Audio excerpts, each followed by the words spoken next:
న్యాయమైన తీర్పు అతనికి అందింది, లేకపోతే పొందాడు ఆయన. ఇక్కడ ఆ తీర్పును పొంది ఏం చేశాడని చెప్తున్నాడు పేతురు గారు. న్యాయంగా తీర్పు తీర్చు దేవునికి అప్పచెప్పుకున్నాడు. అన్యాయమైన తీర్పు తీర్చాడుగా దేవుడు. అసలు ఆయన పాపమే చేయలేదు, ఆయన నోట ఏ కపటం లేదు, ఏ దూషణ మాట లేదు ఆయన నోట.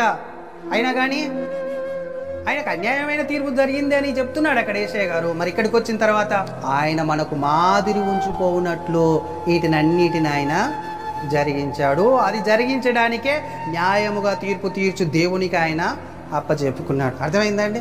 నేను అప్పుడప్పుడు మీకు చెప్తుంటాను ఏంటి, ఎవరైనా మిమ్మల్ని తిడితే ప్రతి దూషణ చేయొద్దు.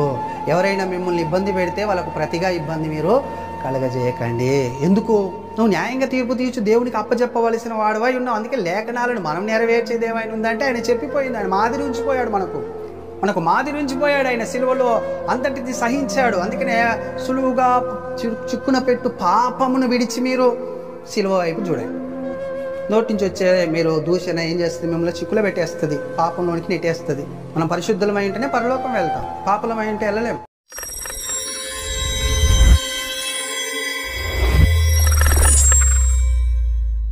స్తోత్రములు తండ్రి, మహాపరిశుద్ధుడైన మా పరలోకపు తండ్రి, నీ కుమారుడైన యేసుక్రీస్తు నామంలో పరిశుద్ధాత్మ సహాయం చేత నీ పిల్లలు నీ పాసాన్ని సమీపించుంటున్నాను దేవా. ముఖ్యంగా ఈ సమయంలో నీ వాక్యం ధ్యానించబోతుండగా నీ కుమారుడైన నాకు నీ ఆత్మ సహాయం, నీ జ్ఞానం అందించి సమస్త విధములైన ఆటంకాలని తొలగించి ముఖ్యంగా సిద్ధపరిచిన వాక్యంను దీవించి ఇక్కడ కూర్చున్న నీ పిల్లలందరికీ అది ఆశీర్వాదకరముగా నీకు మహిమకరముగా మార్చండి. ముఖ్యంగా నీ కుమారుడు రాకడకు సిద్ధపరచండి తండ్రి. వింటున్న వారి హృదయాల్లో ఇది నీ కుమారుడు రాకడ వరకు నిలిచినట్లుగా సహాయం దయచేయండి.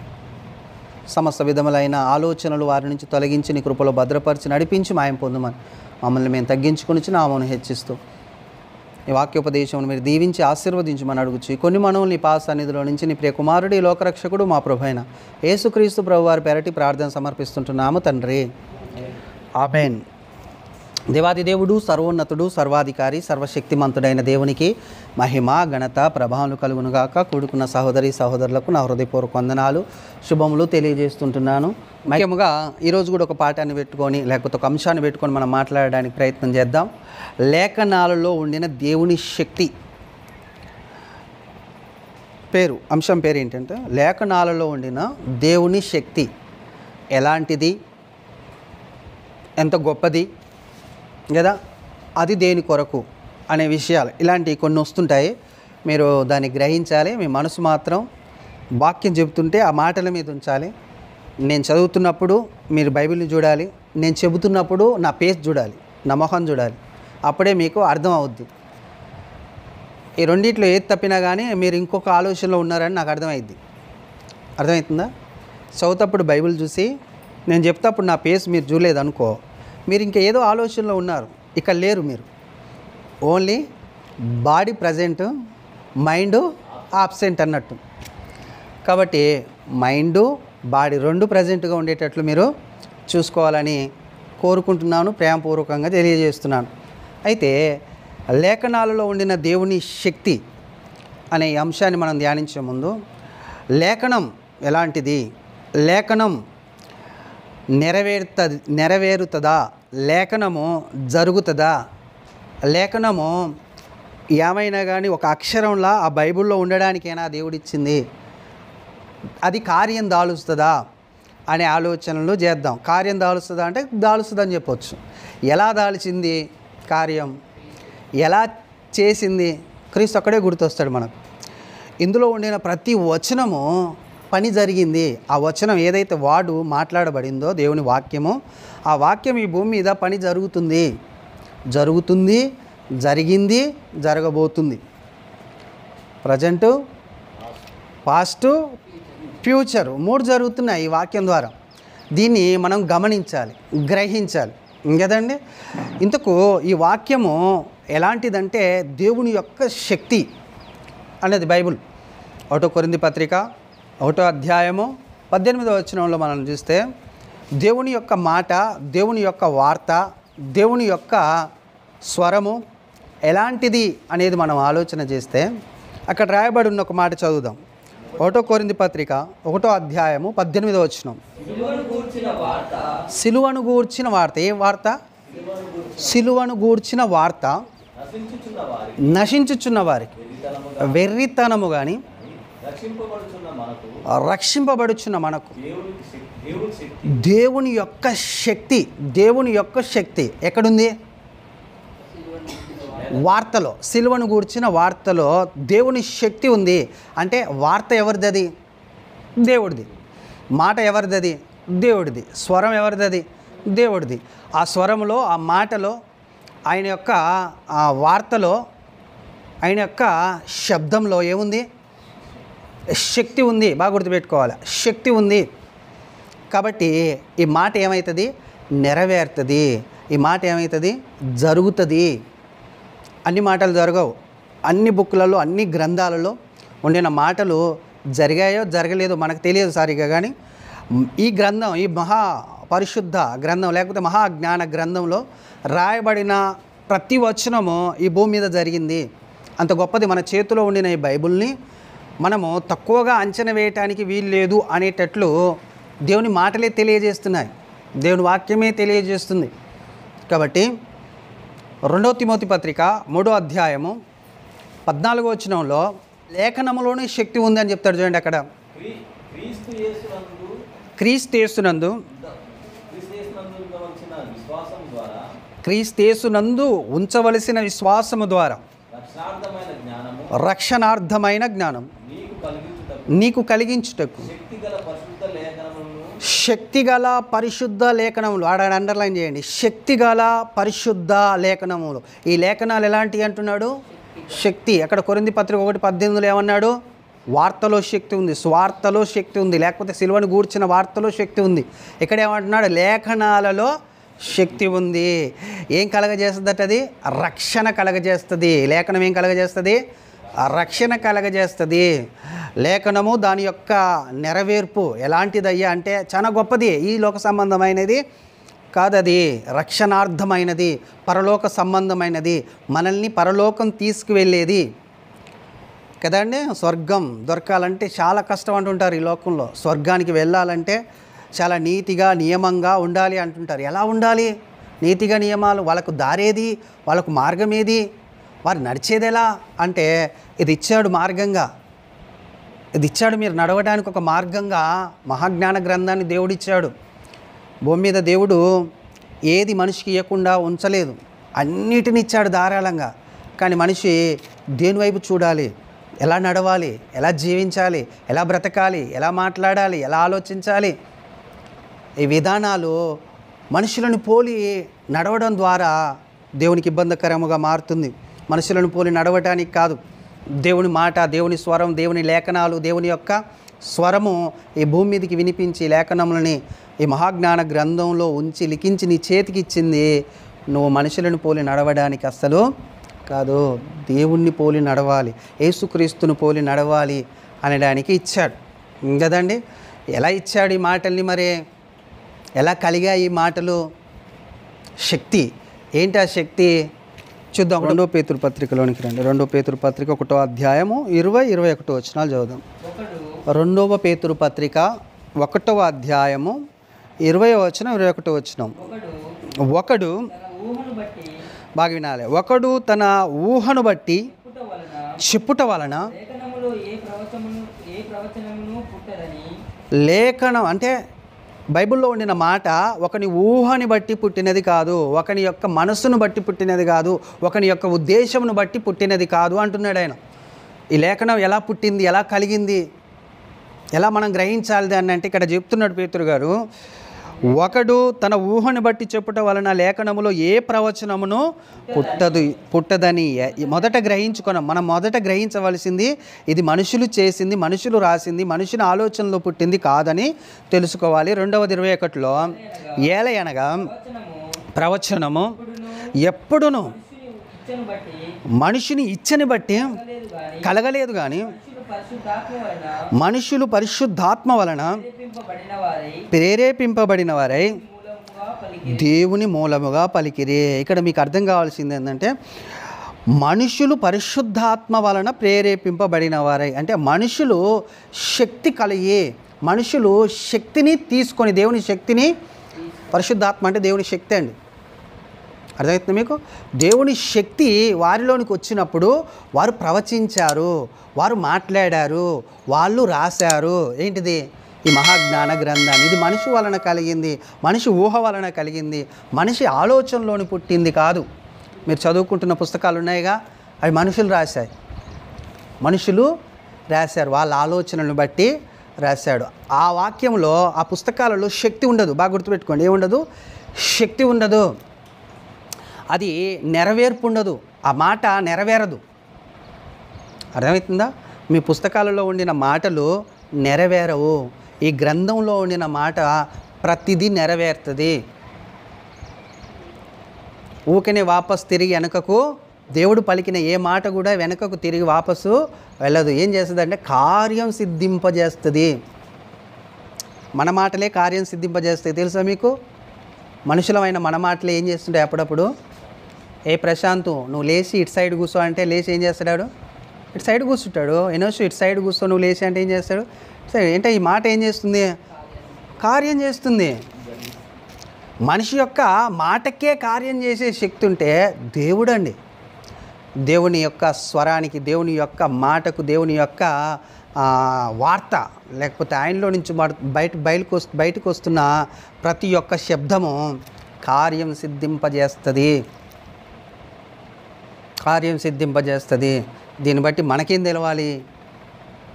ఈ వాక్యం చాలా గొప్పది అని ఎంచాలి, దీన్ని గౌరవించాలి, ప్రేమించాలి, పూజించాలి, ఆరాధించాలి వాక్యాన్ని. అర్థమవుతుందా? వాక్యాన్ని ఆరాధించకపోవడానికి కారణం ఏంటంటే ఈ తెలియలే, లేఖనాలు సరిగ్గా మనకు అవగాహన లేక మనం ఏం చేసామంటే ఆ లేఖనాలకు గౌరవిస్తలేము, ఆ లేఖనాలని ప్రేమిస్తలేము, ఆ లేఖనాలని పూజించడం లేదు. మనం పూజించవలసింది ఆకారాన్ని కాదు, వాక్యాన్ని.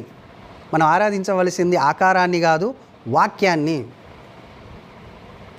మనము వెంబడించవలసింది, మనము నడవవలసింది, మన ఆలోచనలో తీసుకొని మనం దాన్ని కొనసాగించవలసింది ఆకారాన్ని కాదు, వాక్యాన్ని అనేది గుర్తుపెట్టుకోవాలి. ఏ ఆకారంలో కానీ శక్తి లేదు, ఏం లేదు, శక్తి లేదు.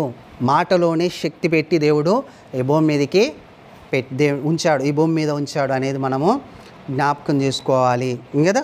అర్థమవుతుంది కదా. అయితే మనుషులు ఇది తెలియకనే పొరపడ్డారు, మనుషులు ఇది తెలియకనే పొరపడ్డారు.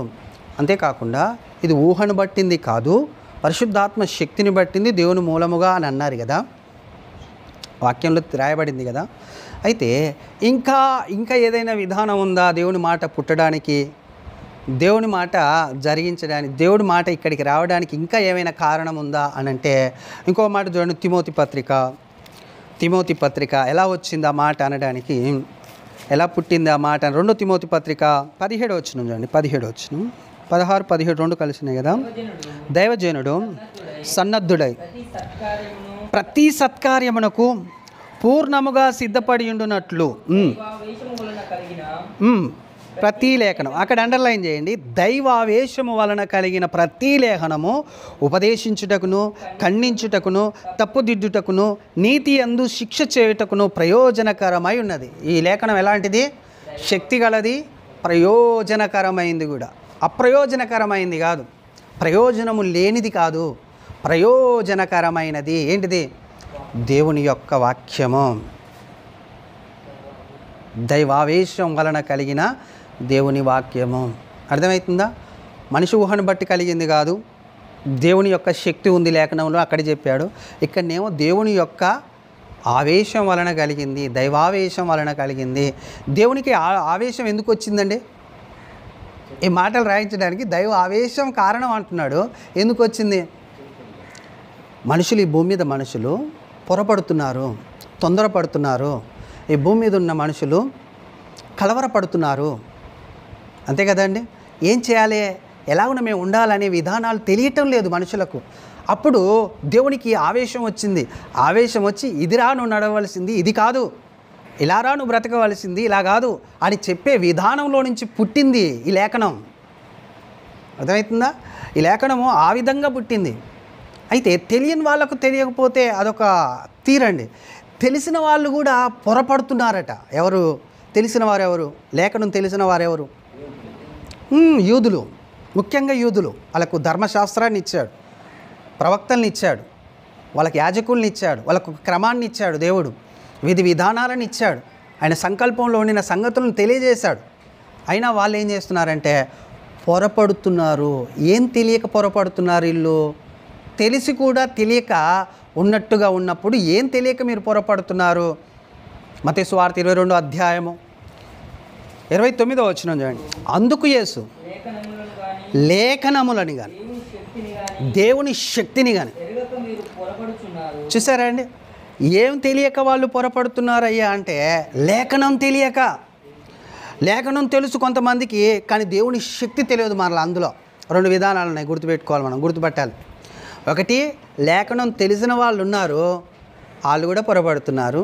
ఎందుకు పొరపడుతున్నారయ్యా అంటే దేవుని శక్తి తెలియదు. దానిలో ఉండిన దేవుని శక్తి, దానిలో ఉండిన దేవుని సంకల్పం, దానిలో ఉండిన దేవుని ఉద్దేశం, దానిలో ఉండిన దేవుడు అది ఇచ్చిందే దైవ ఆవేశం వలన ఇచ్చాడు. ఆవేశం వలన కలిగింది.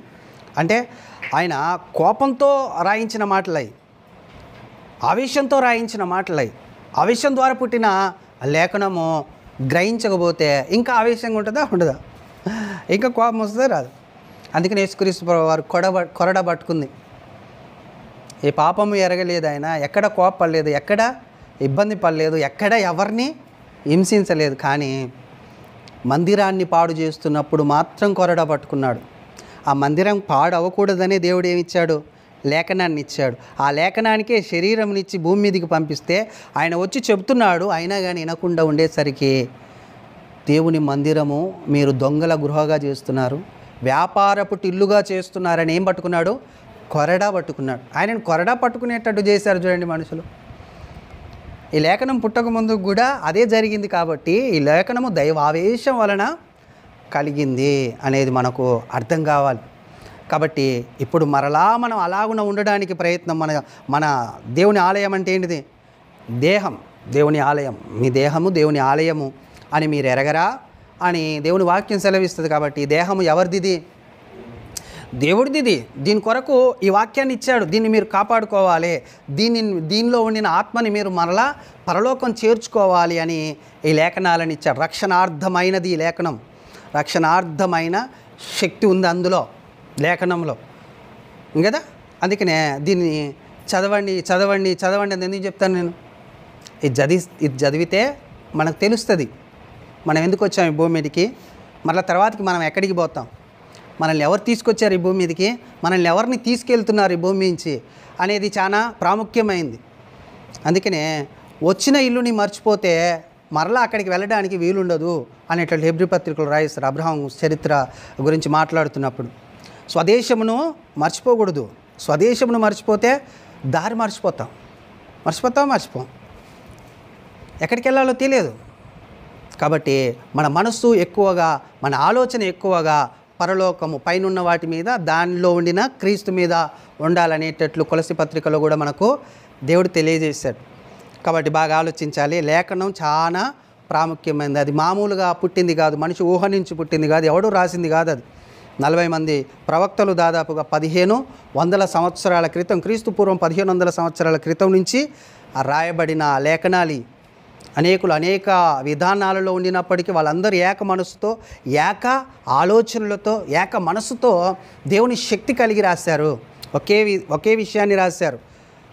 వేరు విషయాలు రాలే. 40 మంది అయినా కానీ ఒకే విషయాన్ని రాశారు. ఆ విషయం ఏంటి అనేది మనం ధ్యానిస్తున్నాం. అందులో ఏముంది లేఖనంలో, లేఖనం నెరవేర్పు ఎలా ఉంటుంది అనే విషయాలని మనము ధ్యానిస్తున్నాము కదండి. ఎలా పలికారు, ఇక ప్రవక్తలు అయితే ఎలా పలికారు దీన్ని అనేది కొన్ని మాటలు మనం ధ్యానించడానికి ప్రయత్నం చేద్దాం. ప్రవక్తలు ఎలా పలికారు? ప్రవక్తలలో ఒక ప్రవక్త తెలుసు మనకు, దావీదు గారు చాలా ప్రవచనాలు మాట్లాడాడు. చాలా దేవుని యొక్క ఉద్దేశాలని ఆయన మాట్లాడాడు. మనకు కొన్ని తెలుసు, ఇంకా కొన్ని కూడా తెలుసుకోవడానికి ప్రయత్నం చేద్దాం. 2 సమూయేలు గ్రంథము 23వ అధ్యాయము 2వ వచనం. యెహోవా ఆత్మ ఎవరి ద్వారా పలుకుతున్నాడట? నా ద్వారా. అంటే అక్కడ ఉన్నది ఎవరు? మొదటి నుంచి చదవండి, 1వ వచనం కూడా చదవండి.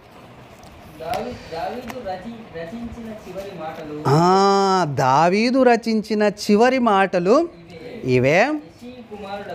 యెషై కుమారుడగు దేవోక్తి ఇదే. యాకోబు దేవుని చేత అభిషిక్తుడై మహాధిపత్యము నొందినవాడును ఇజ్రాయేలు స్తోత్ర గీతములను మధురగానములు చేసిన గాయకుడును ఇదే అని చెప్తూ కింద మాట్లాడుతున్నాడు అన్నమాట. అంటే మాట్లాడింది ఎవరు? బాగానే మాట్లాడింది ఎవరు? దావీదు గారు మాట్లాడారు. ఎవరి ద్వారా ఎవరి మాట అది అని చెప్తున్నాడు? ఎవరు ప్రేరేపిస్తే మాట్లాడడం, ఎవరి శక్తి ఆయనలోనికి వచ్చి మాట్లాడుతున్నాడు అనేది మనకు ప్రాముఖ్యం. రాయించాడు అనమాట. అది కూడా ఇప్పుడు చూడండి 2వ వచనం. ఏ ఆత్మది? యెహోవా ఆత్మ నా ద్వారా పలుకుచున్నాడు, ఆయన వాక్కు నా నోట ఉన్నది. చూసారండి, ఆయన వాక్కు ఈ గ్రంథంలో ఉండిన మాటలు కాదు ఆయన పలికేది. ధర్మశాస్త్రం ఉన్నప్పటికీ ఆయన ధర్మశాస్త్రంలో మాట్లాడతలేడు. యెహోవా ఆత్మ అతనిలోనికి వచ్చి మాట్లాడుతున్నాడు. ఏమని మాట్లాడుతున్నాడు అంటే కొన్ని ప్రవచనాల గురించి చెప్తున్నాడు. ఇలాగునా జరుగుతుంది, జరగబోతుంది ఇలాగునా అని చెబుతున్నాడు. అంటే ప్రజెంట్గా ఉన్నప్పుడు భవిష్యత్తులో ఏది జరగబోతుందో మాట్లాడుతున్నాడు. ఆయన ఆ సమయంలో ఉండి జరగబోతుంది ఏదో మాట్లాడుతున్నాడు అనమాట. ఎవరు? దావీదు గారు. కాబట్టి మాట్లాడింది వాళ్ళు కాదు, అంటే ప్రవక్తలు మాట్లాడినా కానీ ప్రవక్తల మాట కాదు అది. దేవుడు యెహోవా ఆత్మ చేత వాళ్ళు మాట్లాడారు. యెహోవా ఆత్మనే వాళ్ళలో ఉండి మాట్లాడింది కదా. ఇప్పుడు మనకు వీటిని మనం ధ్యానిస్తున్నప్పుడు మనకు గ్రహించవలసింది ఏంది? అర్థమవుతుంది నేను ఎందుకు చెప్తున్నాను ఈ మాటలు మీకు? వీటిని గౌరవించాలంటే, పూజించాలంటే, ఆరాధించాలంటే, వీటిని మనం ధ్యానించాలంటే, పరిశీలించాలంటే అసలు దీని గురించి తెలియాలి మనకు. ఇది ఎంత గొప్పదనేది తెలియాలి. దీని గురించి ఎందుకయ్యా మనం ఇంత ప్రయాసపడాలి అంటే కూడా తర్వాతకి చివరికి పోయిందాక తెలుస్తుంది. దీంట్లో ఏం పెట్టాడు అసలు మనకు అనేది దేవుడు తెలుస్తుంది. అందుకనే నేను ఆ లేఖనంలో ఉండిన దేవుని శక్తి ఎంత గొప్పది, ఎంత విలువైంది, అది ఎలాంటిది అసలు అనే చాలా వార్డుకు సంబంధించిన రెఫరెన్స్లు మీకు చూపించబోతున్నాను. చాలా విధానాలకు సరిపడే మాటల్ని మీకు చూపించబోతున్నాను. మీరు గ్రహిస్తారు మనసు పెడితే, లేకపోతే గ్రహించలేరు. ఎందుకంటే నేను గట్టిగా చెబుతట్లేదు, ఎక్కువసేపు చెప్తట్టు కూడా లేదు. ఎందుకంటే ఊళ్ళో పరిస్థితి అలా ఉంది కాబట్టి మీరు చక్కగా వింటే మీకు అర్థమవుతుంది అనమాట కదా. అయితే ఈయన దేని గురించి ప్రవచించాడు, ఎలా ప్రవచించాడు అని అంటే ఇంకో కొన్ని మాటలు మనం చూద్దాం. మార్క్స్ వార్త 12వ అధ్యాయము 36వ వచనం అండి. మార్క్స్ వార్త 12వ అధ్యాయం దావీదు గారి ప్రవచనాలు మనం చూస్తున్నాం. దావీదు గారు మాట్లాడాడు యెహోవా ఆత్మచేత మాట్లాడిన మాటల్ని. నేను బాగినాలే నీ శత్రువులను నీకు పాదపీఠముగా ఉంచు వరకు నీవు నా కుడి వైపున కూర్చుండుమని ప్రభువు నా ప్రభువుతో చెప్పెను. మళ్ళీ అక్కడ కూడా అండర్లైన్ చేయండి. అని దావీదు పరిశుద్ధాత్మ వలన చెప్పాడు. అని దావీదు పరిశుద్ధాత్మ వలన చెప్పాడు. ఏమని? ఇది ఎప్పుడు చెప్పాడు? ఇది 110వ కీర్తన 1వ వచనంలో ఉంటుందండి మాట. దావీదు రచించిన కీర్తనల గ్రంథంలో 110వ కీర్తనలో ఉంటుంది, తీయనవసరం లేదు. కానీ అక్కడ ఏమని మాట్లాడాడంటే, అంటే యేసుక్రీస్తు పుట్టిప్పుడు 2000 సంవత్సరాలు, ఆ యేసుక్రీస్తు పుడతాడన్న ఇంకొక 1000 సంవత్సరాలకు అవతల, అంటే క్రీస్తు పూర్వంకు 1000 సంవత్సరాలకు అవతల దావీదు గారు పుట్టాడు, ఉన్నాడు. ఆ కాలంలో క్రీస్తుకు పూర్వము 1000 సంవత్సరాలకు దావీదు ఉన్నాడు. అప్పుడు ఇంకా 1000 సంవత్సరాలు అయితే యేసుక్రీస్తు భూమి మీదకి పుడతాడు అనే విధానంలో ఆయన ఉన్నప్పుడు మాట్లాడాడట, ప్రవచించాడు. దేని ద్వారా? పరిశుద్ధాత్మ ఆయనలోనికి వచ్చి మాట్లాడుతుంది. ఒక ఆయన వచ్చి మన పాపముల కొరకు చనిపోయి తిరిగి తండ్రి దగ్గరికి వెళ్ళి, తండ్రి దగ్గరికి వెళ్తున్నప్పుడు పరలోకంలో ఆయనని ఆహ్వానించుకునే విధానము ఈయన భూమి మీద ఉండి చూస్తున్నాడు. ఆయన యేసుక్రీస్తు ప్రభువారు ఈ లోకాన్ని జయించి, పాపాన్ని జయించి, సాతాన్ని జయించి తండ్రి తన దగ్గరికి తీసుకుంటున్న క్రమం, తండ్రి దగ్గరికి వస్తున్న క్రమంలో అక్కడ ఈయన చూస్తున్నాడు. ఈయన చూస్తూ ఆ మాటలు వింటున్నాడు. దేని ద్వారా వింటున్నాడు? ఈయన శక్తి కాదు అది, ఈయన యుక్తి కాదు అది, పరిశుద్ధాత్మ ఈయనలోనికి వచ్చింది కాబట్టి ఈయన మనసు తెరవబడింది. ఆ ప్రదేశాన్ని చూస్తున్నాడు, ఈ శ్వాస నేత్రాలతో ఆ పరలోకాన్ని చూస్తున్నాడు. కుమారుడు తండ్రి దగ్గరికి వెళ్తున్నప్పుడు తండ్రి సింహాసనం మీద కూర్చొని మాట్లాడుతున్న మాటలు. నా కుమారుడా, ఇగరా నీ శత్రువులని ఒక దినము నీ పాదములకు పీఠముగా చేయు వరకు నువ్వు నా కుడి పార్శ్వమునందు కూర్చో అని ప్రభువు నా ప్రభువుతో చెప్తున్నాడు. ప్రభువు నా ప్రభువుతో చెప్తున్నాడు. అంటే ఒక ప్రభువు అక్కడ సింహాసనం మీద ఉన్నాడు, ఇంకో ప్రభువు సింహాసనం దగ్గరికి వెళ్తున్న సమయాన్ని ఈయన పసిగట్టి పరిశుద్ధాత్మ ప్రేరణ చేత పలుకుతున్నాడు. కదండి. ఇది అనేక సందర్భాలలో ఈ మాటని ప్రవక్తలు వాడారు మరల, లేకపోతే అపోస్తులు వాడారు మరల. ఎక్కడెక్కడ వాడారు మీకు కొన్ని విషయాలను చూపించడానికి నేను ప్రయత్నం చేస్తాను. ఎక్కడెక్కడ వాడారు? అపోస్తుల కార్యములు 2వ అధ్యాయము 34 వచనం నుంచి 36 వచనంలో వాడబడింది. చూడండి ఒకసారి. సరే, దావీదు పరలోకమునకు ఎక్కిపోలేదు, అయితే అతడు ఇట్లా, ఇదిగో నేను నీ శత్రువులను నేను నీ పాదముల క్రింద పాదము యొక్క పీఠముగా ఉంచు వరకు నీవు నా కుడి పార్శ్వమున కూర్చుండుమని ప్రభువు నా ప్రభువుతో చెప్పెను. ఆయన ఎవరో కాదు, మీరు సిలువ వేసిన యేసునే దేవుడు ప్రభువుగాను క్రీస్తుగాను నియమించాడు. అర్థమవుతుందండి. ప్రవక్తలు ఈ మాటని, ఈ దావీదు యొక్క ప్రవచించిన ఈ మాటని మరలా సందర్భం వచ్చినప్పుడు, ప్రజలకు చెప్పే విధానం వచ్చినప్పుడు ఈ మాటని ఎత్తిపట్టి 110వ కీర్తన 1వ వచనంలో ఉన్న మాటని మరలా ఎక్కడ వాడబడింది? యేసుక్రీస్తు ప్రభువారు మార్కు సువార్తలో వాడాడు, మత్తయి సువార్తలో వాడాడు. మళ్ళీ అలాగనే ఇక్కడ పేతురు ప్రసంగంలో మాట్లాడుతూ పేతురు గారు ఆ వాక్యాన్ని కోట్ చేస్తూ దాన్ని బలపరుస్తూ, దావీదు పరలోకానికి ఎక్కిపోలేదు కానీ ఈ భూమి మీద ఉండే ప్రవచించాడు. తెలుసు ఒక మాట, ఏంది తెలుసు? అది మీరు సిలువ వేశారే ఆ క్రీస్తే ప్రభువు, దేవుడు నియమించిన ప్రభువు ఆయన, మనందరికీ ప్రభువు ఆయన అని అక్కడున్న మనుషులకు తెలియజేసే విధానంలో వాడారు. ఇంకా చాలా సందర్భాలలో అపోస్తులు ఈ మాటని వాడారు. అంటే అర్థమైంది? బాగా ఆలోచించండి. మనము వాక్యాలను చెబుతున్నప్పుడు కూడా దుష్టాంతరములను ఎత్తిపట్టి చూయించి మాట్లాడితే అందులో కూడా ఏముందంటే దేవుడి శక్తి ఉంటుంది, హృదయాలను మార్చే అవకాశం ఉంటుంది. వ్యర్థమైన విషయాలన్నీ, లోక సంబంధమైన విషయాలన్నీ తీసుకొచ్చి మాట్లాడడానికి వీల్లేదు. ఎందుకంటే కొంతమంది ఇక్కడ వాక్యాలను సిద్ధపడి చెప్పే ఆలోచనలో ఉన్నారు, చెప్తూనే ఉన్నారు. ఒక వారం ప్రశాంత్ చెప్పాడు, ఒక వారం సైదులు గారు చెప్పారు బుధవారం వాక్యాలని.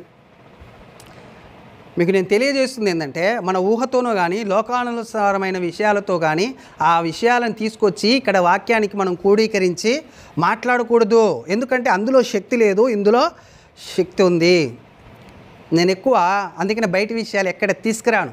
ఉదాహరణలు కూడా నేను బైబిల్లో నుంచి తీయడానికి ప్రయత్నం చేస్తాను. మనకు ఇది ఇచ్చిన కాడికి చాలు శక్తి. ఇక్కడి నుంచి మనం పరలోకం వెళ్ళడానికి, ఇక్కడ జ్ఞానమై బ్రతకడానికి ఇంకా ఏదో అవసరం లేదు మనకు తీసుకొని చెప్పడానికి. ఎవరిది కూడా అవసరం లేదు, వేరే వాళ్ళ గురించి అవసరం లేదు. ఇక్కడ ఉన్న వాళ్ళం మనం నేర్చుకోవడానికి ఇది సరిపోద్ది. ఇంకా దీన్నే మన జీవితకాలం అంతా ధ్యానించినా కానీ దీన్ని సంపూర్ణంగా తెలుసుకునే అవకాశం మనకి ఇంకా లేదు. అంత గొప్పది ఇది. ఇది ఊరేటి నీటి బుగ్గ, జీవజలపు నది ఊట, అంత గొప్పదన్నమాట వాక్యం. కాబట్టి వాళ్ళు ఏదైతే దావీదు గారు పలికిన మాట ఉందో యేసుక్రీస్తు వారు దాన్ని కోడ్ చేశారు. అంతేకాకుండా అపోస్తులు పేతురు గారు కోడ్ చేశారు. మరలా కొరింథీ పత్రిక చూడండి, 1 కొరింథీ పత్రిక 15వ అధ్యాయం 25వ వచనంలో అపోస్తులుడైన పౌలు గారు కూడా దీన్ని కోడీకరించినట్లు హెబ్రీ పత్రిక 1:13లో కూడా ఉంటుంది. 1 కొరింథీ పత్రిక 15వ అధ్యాయము 25వ వచనం, ఎందుకనగా తన శత్రువులందరినీ చూడండి, తన పాదముల కింద ఉంచు వరకు ఆయన రాజ్య పరిపాలన చేయుచుండవలెను. ఈయన రాజ్యం పరిపాలన జరుగుతూనే ఉండాలి. పాదాల కాడికి ఎవరిని తీసుకొస్తాడు? దేవుడు తన శత్రువులని తీసుకొస్తాడు. అప్పటిదాకా ఈయనకు పని లేదు. ఎవరు తీసుకురావాలి ఆ శత్రువులైన పాదం పీఠమునకు? దేవుడు తీసుకొస్తాడు. క్రీస్తుకు ఆ పని లేదు. ఒక్కొక్కరికి ఒక్కొక్క పని అండి. యేసుక్రీస్తుకు ఒక పని ఉంది, తండ్రికి ఒక పని ఉంది, అలాగే పరిశుద్ధాత్ముడికి కూడా ఒక పని ఉంది. గమనించాలి మనం. వారి పనులలో వారు క్రమంగా ఉన్నారు. వాళ్ళ ఉద్దేశాలు వాళ్ళు తప్పకుండా నెరవేర్చే వాళ్ళ ఉన్నారు. దేవుని రాజ్య పరిపాలన ఎక్కడ జరుగుతుంది ఇప్పుడు అంటే ఇక్కడనే. మీరు బాగా గమనించాలి. 2-3 ఎవరు ఇదేం రాజ్యం అనుకోకండి. కొంతమంది ఎవరు ఇదేం రాజ్యం అనుకోకండి. చాలా ప్రాముఖ్యమైనది, విలువైంది, యుగ యుగాలు నిలిచేది, నిరంతరం నిలిచేది, అంతము లేనిది అని మీకు చెప్తుంటాను రాజ్యం గురించి. ఎందుకంటే రాయబడింది కాబట్టి ఈ రాజ్య పరిపాలన ఇప్పుడు జరుగుతుంది. ఒకనాటికి తన శత్రువులందరూ ఎక్కడికి వస్తారు? ఆయన పాదపీఠం వరకంటే ఆయన పాదపీఠం కింద, భూమి కింద ఉన్న పాతాళంలోనికి వాళ్ళు వెళతారు. ఎవరు వెళ్తారు? ఎవరైతే వినరో, ఎవరైతే దేవుని ఉద్దేశాలను గ్రహించరో, ఎవరైతే దేవుని విధులను అనుసరించి బాప్తిసం తీసుకొని ఆయన రక్తంలో కడగబడి దేవుని పిల్లలుగా కారో వాళ్ళు ఒకనాడు తప్పకుండా పాతాళంలోనికి వెళ్తారు అనే ఉద్దేశాన్ని చెప్తున్నాడు అక్కడ పౌలు గారు. పాదపీఠం అంటే ఆయన పాదాల కాడ ఉంటాం అనుకోకండి. పాదపీఠం అంటే భూమి ఆయన పాదపీఠం, ఆకాశము ఆయన సింహాసనం. ఆకాశంలో సింహాసనం ఉంది. పాదపీఠం అంటే పాతాళము. పాతాళంలోనికి తీసుకెళ్తాను నేను, కానీ నువ్వు మాత్రం పరిపాలన చేయని తండ్రి తన కుమారునితో చెబుతున్న మాటలు అన్నమాట. అర్థమవుతుందా? ఎంత గొప్ప చూడు, నెరవేర్చబడుతుంది. ఇదేం కావాల్సింది? ఇది నెరవేర్చబడవలసినది. బాగా గమనించాలి ఇక్కడ. ఇదేమో నెరవేర్చబడవలసింది. నెరవేర్చబడవలసిన దాన్ని ఎవరు ప్రవచించారు? దావీదుగా. నెరవేర్చబడిందా ఏమన్నా ప్రవచించింది అనే ఆలోచన వస్తుంది మనకు. నెరవేర్చబడిందా మరి ప్రవచనము అంత గొప్పది కదా అన్న మాట నెరవేర్చబడిందంటే దానికి కూడా మనం కొన్ని వచనాలను చూడడానికి ప్రయత్నం చేద్దాం. అపోస్తుల కార్యములు 1వ అధ్యాయము 16వ వచనం. యేసును పట్టుకొనిన వారికి త్రోవ చూపిన యూదాను గూర్చి పరిశుద్ధాత్మ దావీదు ద్వారా పూర్వము పలికిన లేఖనము. పరిశుద్ధాత్మ ద్వారా, ఇక్కడ అండర్లైన్ చేసుకోండి, పరిశుద్ధాత్మ ద్వారా దావీదు పూర్వం పలికిన లేఖనము నెరవేరవలసి ఉండేనట. ఒక మాట నెరవేరవలసి ఉండేనట. ఏంటి ఆ మాట? చూడండి. అతడు మనలో ఒకనిగా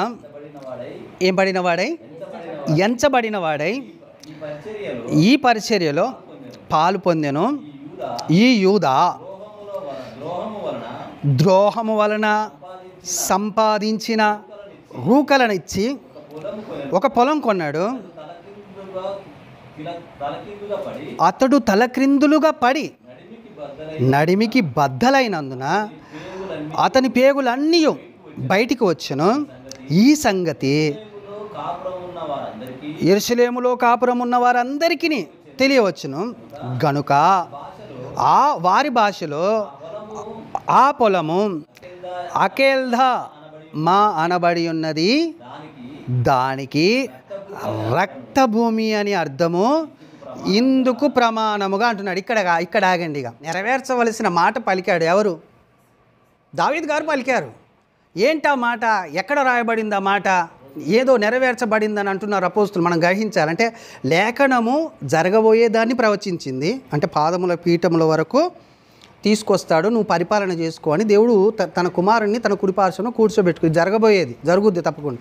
జరిగిన లేఖనాన్ని మనం చూస్తే యూదా గురించి అంటే దావీదు ప్రవచించాడట. యూదా గురించి దావీదు ప్రవచించాడట. ఏమని ప్రవచించాడు?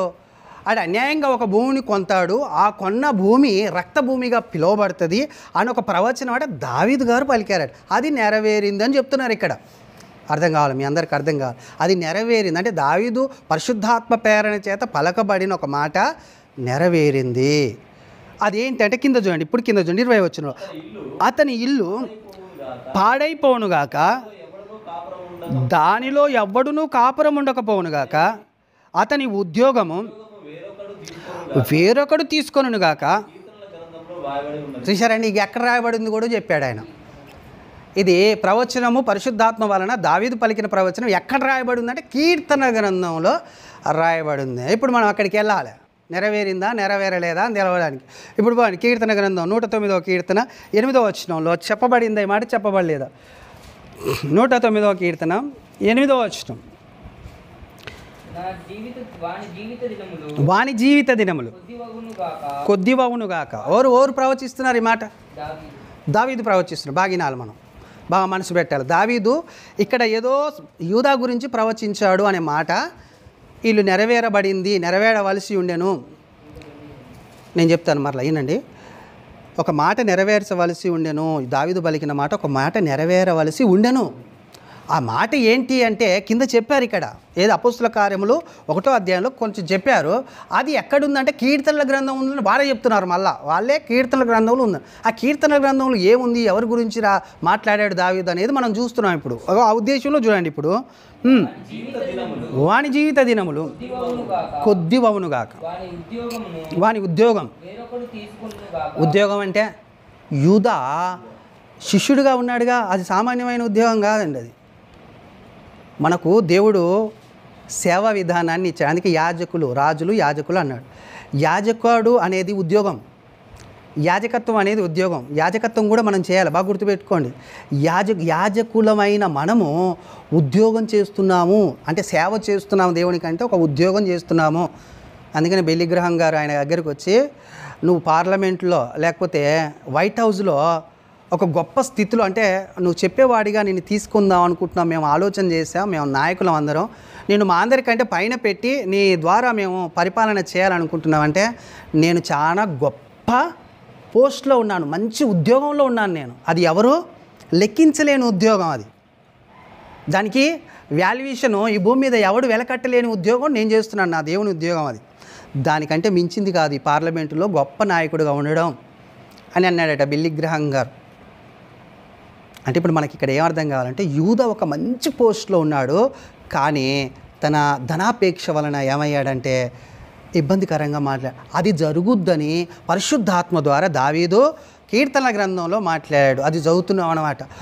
ఆయన ఉద్యోగం ఏమైంది చూడండి అంటున్నాడు, దావీదు అంటున్నాడు పరిశుద్ధాత్మ ద్వారా, ఆయన ఉద్యోగమును వేరొకడు తీసుకొనును గాక, వాని బిడ్డలు తల్లి లేని వారవురుగాక, వాని భార్య విధవరాలగునుగాక, వాని బిడ్డలు దేశదిమ్మరులై భిక్షమెత్తుదురుగాక. ఇది దావీదు మాట్లాడాడు, కానీ అక్కడ ఉన్న ఎవరి గురించి కాదు, బాగా గుర్తుపెట్టుకోవాలి. యూదా గురించి మాట్లాడాడు, ఇస్కరియోతు యూదా గురించి మాట్లాడాడు అని ఎవరు చెప్తున్నారు? అపోస్తలులు చెప్తున్నారు. ఆయన ఉద్యోగం వేరొకటి తీసుకునుగాక అన్నాడు కదా, నెరవేరిందా? మరి ఎవరైనా తీసుకున్నారా అని ఆలోచన చేసి అక్కడనే ఎక్కడికి రండి మరలా అపోస్తుల కార్యములు 1వ అధ్యాయము, అపోస్తుల కార్యములు 1వ అధ్యాయము 23వ వచనం నేను చదువుతున్నా చూడండి. అప్పుడు వారు 23వ వచనం, అప్పుడు వారు యూస్తు అను మారు పేరు గల బరబ్బా అనబడిన యోసేపు మత్తీయ అను ఇద్దరిని నిలవబెట్టి ఇట్లని ప్రార్థన చేసిరి. అందరి హృదయంలో ఎరిగి ఉన్న ప్రభువా, తన చోటికి పోవుటకు యూదా తప్పిపోయి పోగొట్టుకొనిన ఈ పరిచర్యలోను అపోస్తత్వములోను పాలు పొందుటకు వీరిద్దరిలో నువ్వు ఏర్పరచుకొనిన వారిని కనుపరుచుమనిరి. ఒక ఇద్దరిని నిలవబెట్టి ఇప్పుడు యూదా కోల్పోయిన ఉద్యోగము వీళ్ళిద్దరు ఇట్లా ఒకరికి ప్రభువా అని ప్రార్థన చేస్తున్నారు. ఏం కోల్పోయాడు యూదా? ఉద్యోగాన్ని కోల్పోయాడు. ఆ ఉద్యోగం ఎవరికి ఏమంటున్నాడు? మరలా వీళ్ళు అపోస్తలులు వీళ్ళిద్దరు ఇట్లా ఒకరికి ఆ ఉద్యోగం ఈ ప్రభు అంటున్నారు. బాగా ఆలోచించండి. అక్కడ దావీదు ఏమన్నాడు? వాని ఉద్యోగము వేరొకడు తీసుకొనుగాక అనడం లేదు. అన్నప్పుడు ఇక్కడ ఏమవుతుంది చూడండి, కింద చూడండి, అక్కడనే అంతటా వారు వీరిని గూర్చి చీట్లు వేయగా మత్తయ్య పేరట చీటు వచ్చిన కనుక అతడు 11 మంది అపోస్తుల్లో కూడా లెక్కించబడాను. చూసారండి, అంటే ఒకటి తక్కువ అయ్యాడుగా 12 మందిలో. ఆ ఒక్కని ఉద్యోగం మత్తయ్య అనేట ఆయనకు వచ్చేసింది. అందుకనే వాని ఉద్యోగం వేరొకనికి తీసుకునుగాక అని దావీదు ప్రవచించారు. ఇప్పుడు మీకు అర్థమైంది కదా. అంటే ఎప్పుడో పాస్ట్లో ప్రవచించిన ప్రవచనము ప్రజెంటు జరిగింది, యూదా జీవితంలో అది నెరవేరింది. అంటే వాక్యం ఏమవుతుంది? ఇప్పుడు నెరవేరుతుంది. లేఖనము సామాన్యమైంది కాదు, పలకబడింది కాబట్టి తప్పకుండా తిరిగి వెనకకు వాపస్ అసలుకి అది పోదు. ఎందుకు పోదంటే ఆయన అబద్ధం ఆడటానికి నరుడు కాదు, ఆయన చెప్పి తప్పించుకునేవాడు కాదు, ఇచ్చి వెనకకు తీసుకునేవాడు కాదు. ఏమిచ్చి? మాట ఇచ్చిండా, నిబంధన చేసిండా, వాగ్దానం చేసిండా, మరలా వెనకకు తప్పిపోడు దేవుడు. బలవంతుడైన శక్తివంతుడు, సమస్త సృష్టిని నోటి ద్వారా మాట ద్వారా కలగజేసిన దేవుడు, సార్వభౌముడు, ఆయన చాలా గొప్పవాడు. ఆయన మాట్లాడిన మాటని ఆయనే గణపరిచాడు. కానీ మనుష్యుడు గణపరచలేకపోతున్నారు. అందుకనే యూదులను అన్నాడు, మీరు లేఖనములను కానీ దాని శక్తిని కానీ ఎరగక పొరపడుచున్నారు, మీరు పొరపాటు చేస్తున్నారు. మీరు దాన్ని గ్రహిస్తే పూజించాలి, ఆరాధించాలి, ప్రేమించాలి. నేను పూజించాలి, ఆరాధించాలి, ప్రేమించాలంటే సామాన్యమైన విషయం కాదండి. ఇది నేను చెప్పాను కదా, మొదటి స్థానం. మనం బాగా ఇష్టపడేది ఈ లోకంలో ఏదైనా ఉందా అంటే ఏం చెప్పాలండి? దేవుని వాక్యం ఇష్టపడుతున్నాం మేము, దేవుని మాటని ప్రేమిస్తున్నాం మేము. ఆయన ఒకవేళ క్రీస్తు అయితే, క్రీస్తుగా ఉంటే క్రీస్తుని ప్రేమిస్తాం మేము, క్రీస్తుని ఆరాధిస్తాం మేము, క్రీస్తుని పూజిస్తాం. ఈ విధానంలో మన ఆలోచన ఉండాలి. అర్థమవుతుందండి? ఇప్పుడు నీ హ్యాబీస్ ఏంటయ్యా అంటే ఏం చెప్తాం? నీ హ్యాబీస్ ఏంటయ్యా అంటే రీడింగ్ బుక్ చదివే బదిలీ చదివారా? నీ హ్యాబీస్ ఏంటయ్యా అంటే ఏముందయ్యా, తెల్లనాక పొద్దున్న సెల్లు చూస్తాం.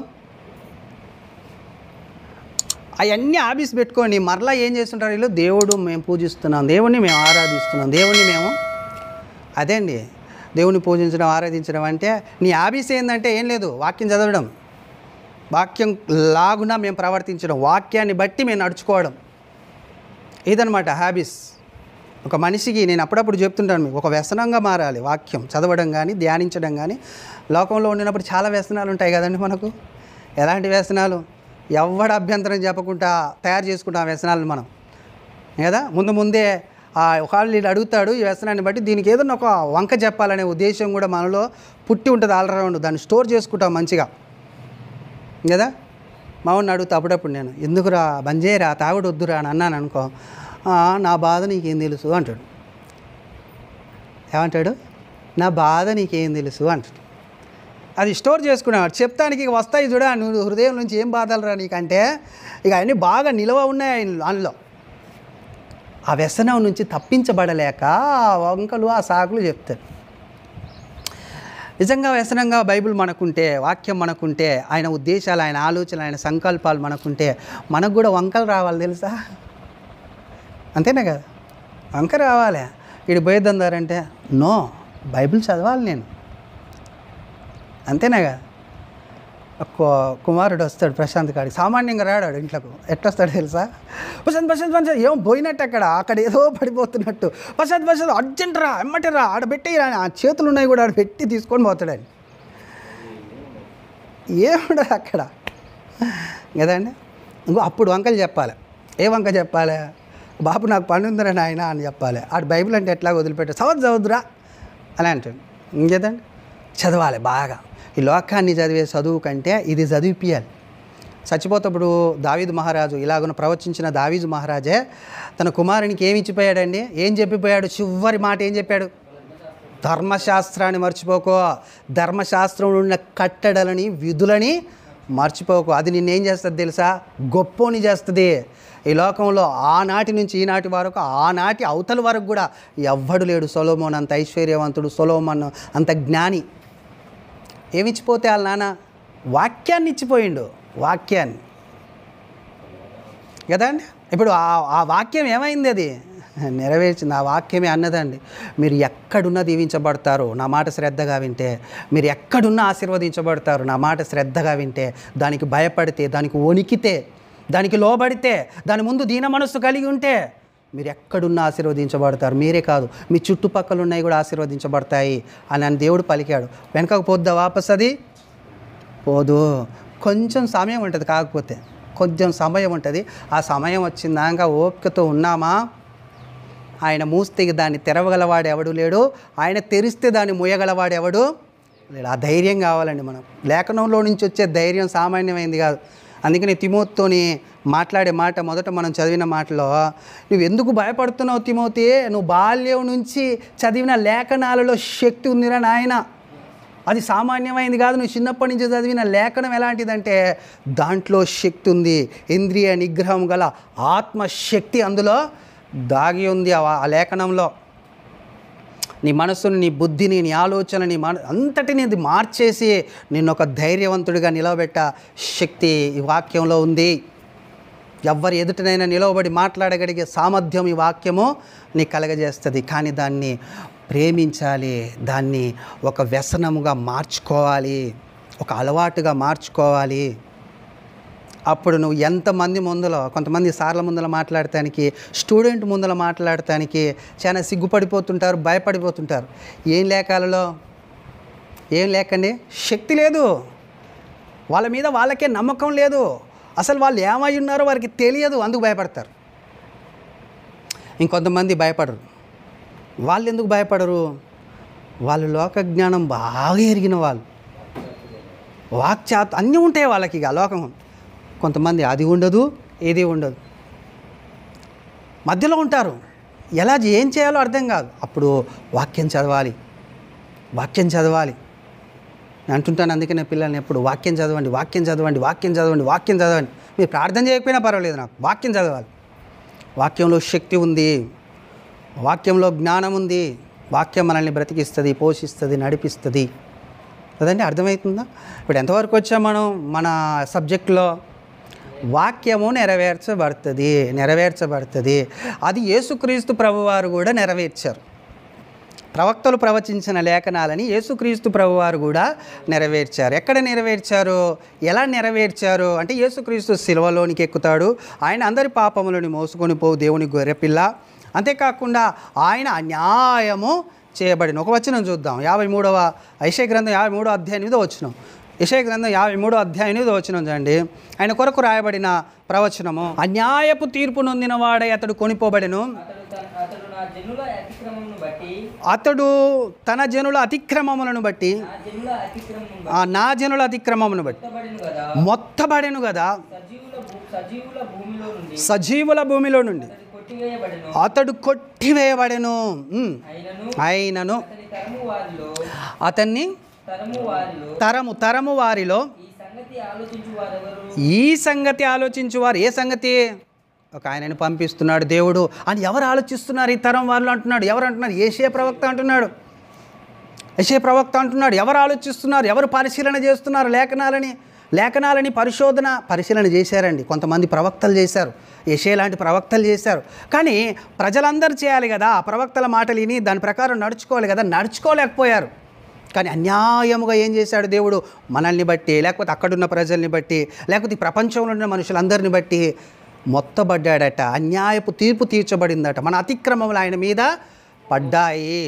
అందుకనే సిలువలో ఆయన ఘోరమైన మరణం అనుభవించాడు. ఆలోచన చేయాలి. యేసుక్రీస్తు ప్రభువారు మరణం అనుభవించింది. ఆయన పలికిన 7 మాటల్లో మీకు చెప్పాను నేను.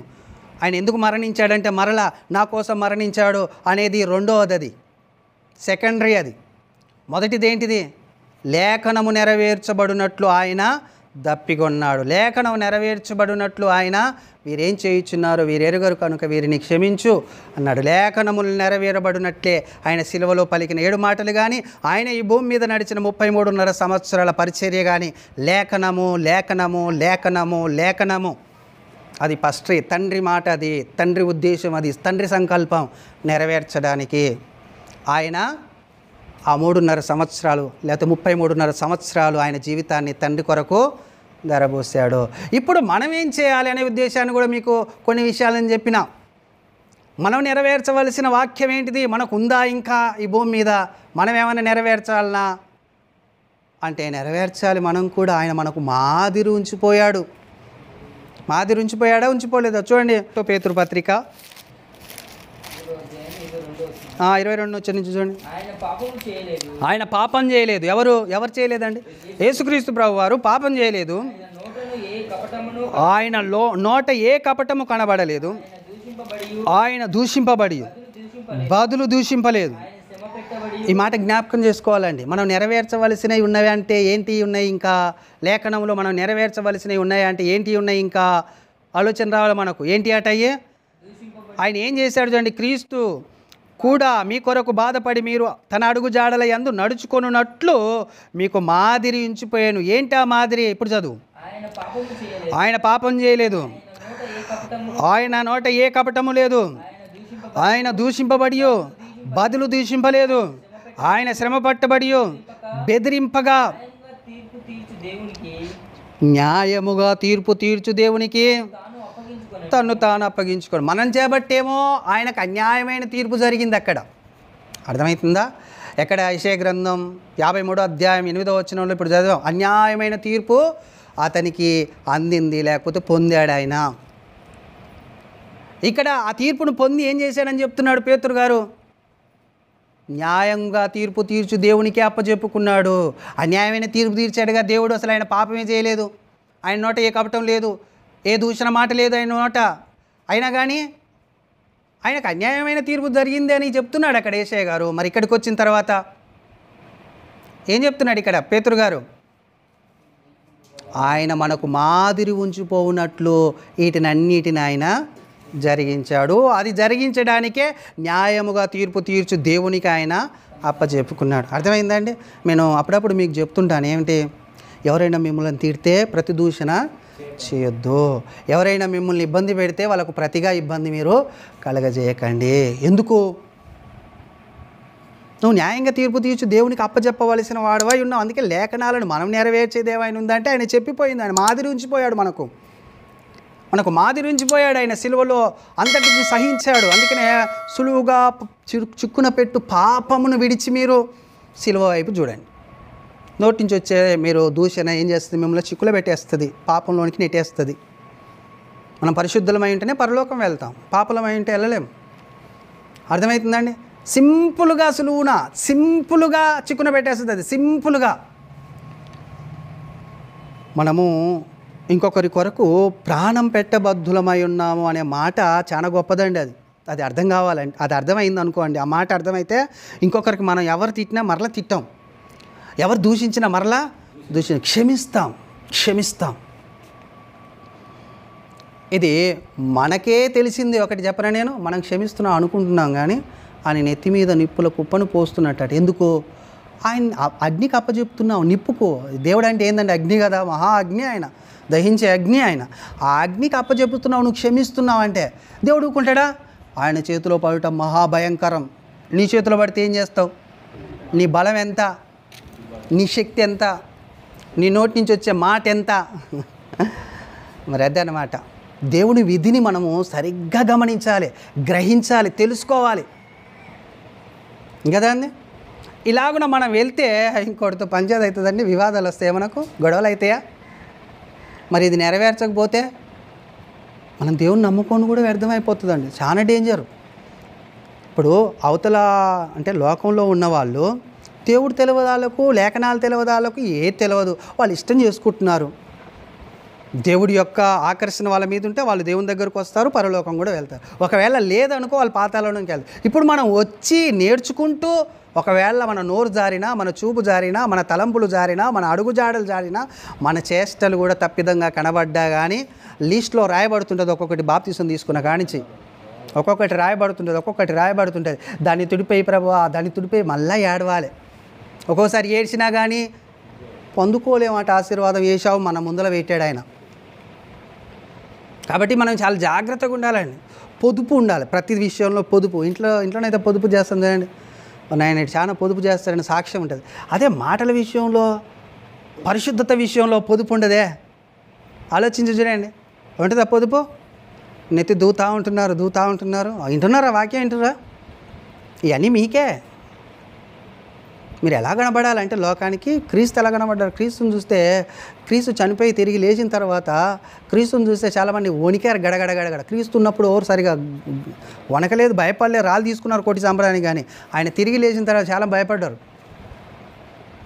అర్థమవుతుందా మీకు?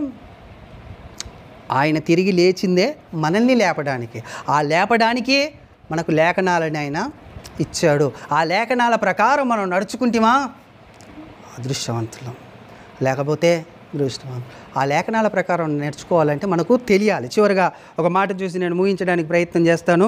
1 కొరింథీ పత్రిక 15వ అధ్యాయం 3-4 వచనాలు చూడండి. 15వ అధ్యాయం 3-4 వచనం. నాకు ఇయ్యబడిన ఉపదేశమును మొదట మీకు అప్పగించితిని, లేఖనముల ప్రకారం. బాగా వినాలి. లేఖనముల ప్రకారము క్రీస్తు మన నిమిత్తము పాపముల నిమిత్తం మృతి పొందెను, సమాధి చేయబడును, మరలా లేఖనముల ప్రకారం 3వ దినమున లేపబడెను. ఆయన కేపాకును తర్వాత 12 గురికిని కనబడెను. అటు పిమ్మట 500కు పైగా ఎక్కువైన సహోదరులకు ఒక్క సమయం అందే కనబడ్డాడు. ఎవరు కనబడ్డారు? యేసుక్రీస్తు ప్రభు వారు కనబడ్డాడు. అంటే లేఖనం చెప్పినట్టు ఆయన చచ్చిపోయాడు, లేఖనం చెప్పినట్టు మరలా సమాధి చేయబడ్డాడు, లేఖనం చెప్పినట్టు మరలా లేచాడు. అంటే లేఖనం ఏం చేస్తుంది? లేఖనం ఏం చేస్తుంది? శక్తి, దానిలో ఉండిన శక్తిని కనపరుస్తుంది, కార్యం సిద్ధింపజేస్తుంది లేఖనం. ఇప్పుడు ఈ లేఖనాలలో ఏముందని మనం పరిశోధిస్తున్నాం. యోహాను సువార్త 5:39 రాయబడింది, లేఖనాలలో నిత్య జీవం ఉందని మీరు పరిశోధిస్తున్నారు అంటున్నది. చదవండి, తీసిన వాళ్ళు తక్కువ చదవండి. యోహాను సువార్త 5వ అధ్యాయం 39వ వచనం.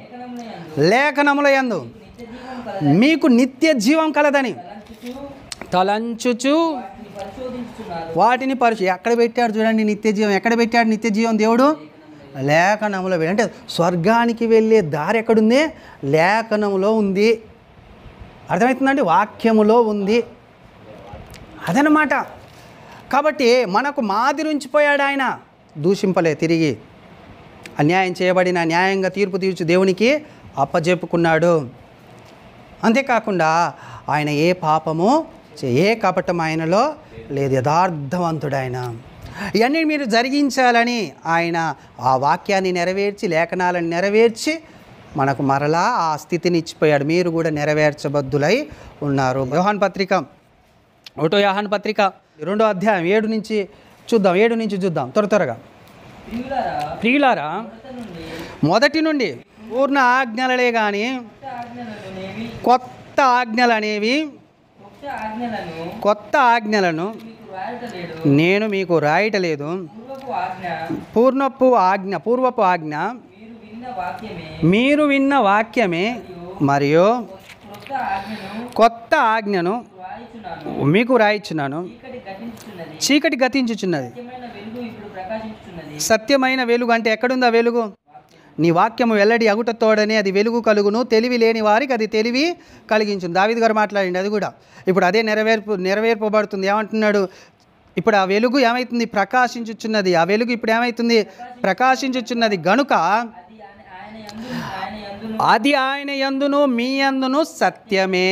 వెలుగులో ఉన్నామని నేను చదువుతాను. వెలుగులో ఉన్నామని చెప్పుకొనుచు తన సహోదరుని ద్వేషించువాడు ఇప్పటి వరకు చీకటిలోనే ఉన్నాడు. తన సహోదరుని ప్రేమించువాడు వెలుగులో ఉన్నవాడు, అతని యందు అభ్యంతర కారణమేమీ లేదు. తన సహోదరుని ద్వేషించువాడు చీకటిలో ఉండి చీకటిలో నడుచుచున్నాడు. వాడు గ్రహిస్తలేడు కానీ వాడు చీకటిలోనే ఉన్నాడు, చీకటిలోనే నడుచున్నాడు. చీకటి అతని కన్నులకు గుడ్డితనము కలగజేసెను గనుక తానెక్కడికి పోవుచున్నాడో అతనికి తెలియదు. అర్థమవుతుందండి? మనకిచ్చిన ఆజ్ఞ ఏంటంటే నిన్ను వల్ల నీ పొరుగువాడిని ప్రేమించు, ద్వేషించొద్దు. ద్వేషిస్తే నువ్వు చీకట్లో ఉన్నావు, వెలుగులో లేవు. వాక్యపు వెలుగులో ఉంటే నువ్వు ద్వేషించవు, ప్రేమిస్తావు. ద్వేషించవు, నువ్వు ఆదరిస్తావు. ద్వేషించవు, నువ్వు దయ చూపిస్తావు. వెలుగు నీలో ఉంటే, అంటే వాక్యం నీలో ఉంటే ఈ కార్యాలు జరుగుతాయి. ఈ కార్యాలు చేయమని చెప్తున్నాడు ఆయన. ఈ కార్యాలన్నీ మీరు చేయబద్దులై ఉన్నారు కదా అండి. 4వ అధ్యాయంలోనికి రండి. 4వ అధ్యాయం ఇదే ఇక్కడనే 1 యోహాను పత్రిక 4వ అధ్యాయము 19వ వచనం చూడండి. ఆయనే మొదట మనల్ని ప్రేమించను కనుక మనం ప్రేమించుచున్నాం. ఎవడైనాను నేను దేవుణ్ణి ప్రేమించుచున్నానని చెప్పి తన సహోదరుని ద్వేషించిన ఎడల అతడు అబద్ధికుడగును. తాను చూసిన తన సహోదరుని ప్రేమింపని వాడు తాను చూడని దేవుణ్ణి ప్రేమించలేడు. దేవుని ప్రేమించువాడు తన సహోదరుని కూడా ప్రేమించవలనన్నదే ఆజ్ఞ. ఆ ఆజ్ఞని మనము తప్పకుండా అనుసరించాలి. నిన్ను వలని పొరుగువాడిని ప్రేమించని ఒకే ఒక్క మాటలో ధర్మశాస్త్రం అంతా నెరవేర్చే వాళ్ళు అవుతారు అని దేవుడు మనకు ఒక ఆజ్ఞని ఇచ్చాడు. యేసుక్రీస్తు ప్రభువారు కూడా, నేను మొన్న మీకు చూపించాను, నేను నా దేవుని ఆజ్ఞలు నెరవేర్చాను, నా తండ్రి ఆజ్ఞలు నెరవేర్చాను, నేను ఇప్పుడు ఇస్తున్న ఆజ్ఞని మీరు నెరవేర్చాలి అనే మాటని తెలియజేశాడు. అర్థమవుతుందా? లేకుండా మనం ఏంది నెరవేర్చాలి?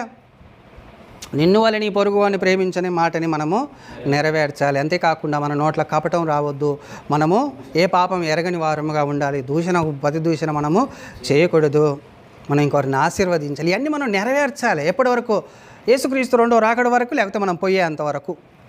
ఇది తప్పకుండా మనము నెరవేర్చి ముందుకు కొనసాగాలి. 2వ రాకడకు ఎదురు చూడాలి. తప్పకుండా పరిశోధన చేయాలి లేఖనాలు, లేకపోతే తెలియదు. ఇప్పుడు చాలా విషయాలు తెలిసేయండి. ఏమన్నా విషయాలు తెలిసాయా మీకు? అలాగున తెలుసుకోవాలి పరిశీలన చేసి. లేకపోతే మనకు తెలియకుంటుంటే గ్రహించకుంటుంటే చేయలేం కార్యాలని. అంటే దేవుడు చెప్పిన మాటల్ని మనం జరిగించి ముందుకు వెళ్ళాలి. అర్థమవుతుంది కదా? లేఖనపు యొక్క నెరవేర్పు ఏంటంటే తప్పకుండా జరుగుద్ది.